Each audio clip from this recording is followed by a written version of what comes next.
Go. Welcome back, guys. I'm Francisco. We're going to be doing another DIY activity. This week, what I have for you guys is lava lamps. So we're going to be making a homemade lava lamp. All you need is a clear water bottle. It could be this size, it could be bigger, it's up to you. Some food coloring. I have red and blue out for my lava lamp.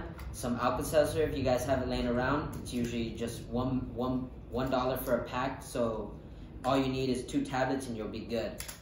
Fourth thing you'll need is the vegetable oil for the lava lamp and a cup of water. So what we're gonna do is we're gonna grab the vegetable oil, pour it inside. Make sure you guys are either outside or inside.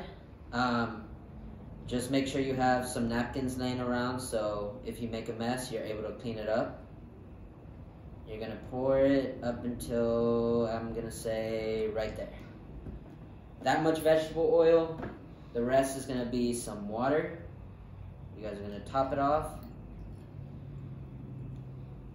And then at this point, you guys grab the colors you guys want. You start putting some droplets inside. They'll start sinking to the bottom. It sinks to the bottom because it is way denser than everything else inside. And you guys will see this cool reaction once I am complete with putting in some color.